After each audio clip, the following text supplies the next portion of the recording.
the room where time stops. Hospital staff share unexplainable experiences. Disclaimer: this story is inspired by real experiences shared by hospital staff but dramatized for storytelling.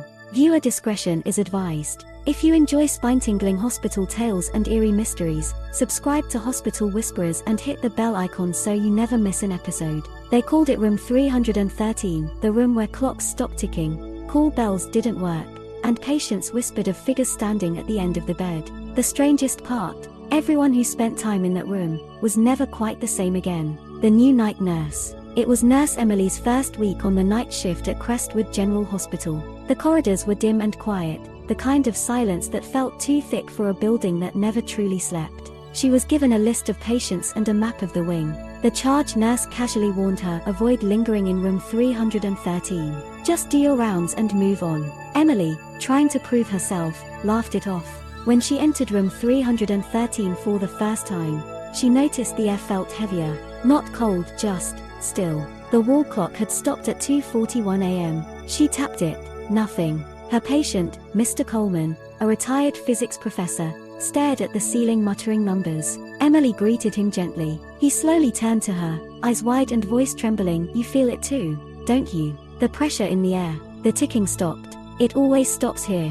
Emily brushed it off as confusion, but as she tried to note his vitals, her digital wristwatch began to blink erratically, then stopped completely. No time, no seconds passing. When she stepped back into the hallway, her watch resumed ticking again. The surgeon's mistake.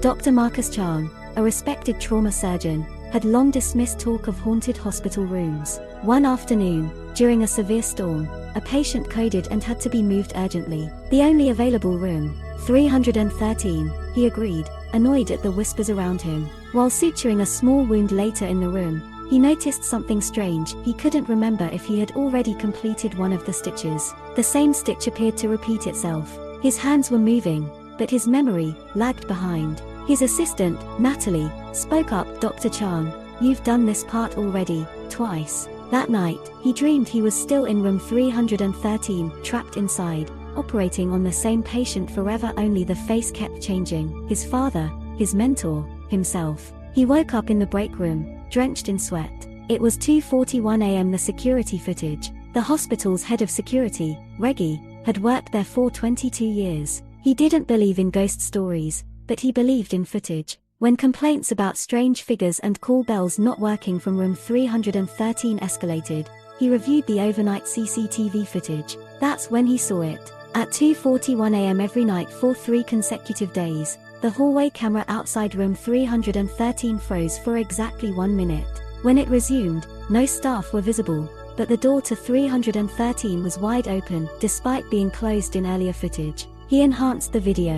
In one frame, just before the glitch, a translucent figure appeared in the doorway, shoulders hunched, head tilted unnaturally to the side. The timestamp blinked out. Reggie quietly removed the footage from the official system, but he kept a copy. The patient who disappeared. It wasn't until the disappearance of a patient that the administration took notice. Clara Reynolds, age 58, was admitted for chest pains. The hospital was at full capacity, and room 313 was the only one available. She was monitored closely. At exactly 2:41 a.m., her nurse went in to check on her. Clara was lying down, eyes closed. 3 minutes later, she was gone. No code was called. No motion was caught.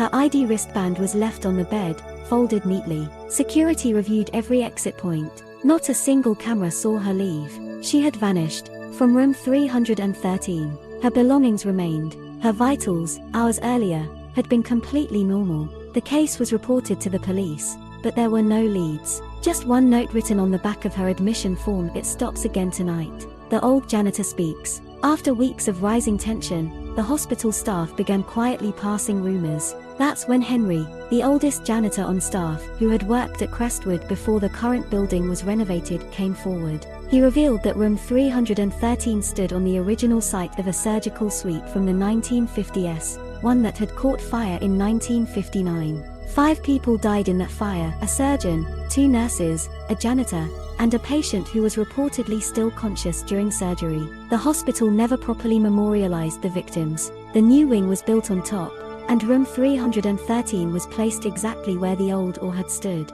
That room never moved on, Henry said quietly. That's why time stops. It's still stuck. In that moment, the night shift test. Desperate for answers, a small team of staff volunteered to spend one night in room 313 to document what happened. A nurse, a doctor, and a paranormal researcher. At 2:41 a.m., everything changed. Clocks stopped. Cell phones powered off. The room darkened unnaturally despite backup lights. A low hum began like static on an old radio. Each person began experiencing personal visions. The doctor saw a failed surgery from his past. The nurse relived the death of her sister. The researcher saw a fiery operating room, full of smoke and screaming. The researcher tried to speak, but no sound came out. Suddenly, silence. At 2:42 a.m., the lights returned. Time resumed. Each person had recorded their own version of what happened, but the footage was different for all three. Like three alternate realities in the same room. What now? The hospital board quietly sealed room 313.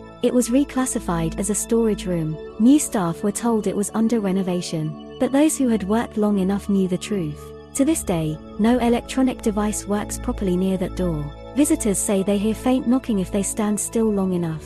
And as for Nurse Emily, she transferred hospitals, but says she still wakes at exactly 2:41 a.m. every night. Do you think room 313 is a paranormal echo of a forgotten tragedy?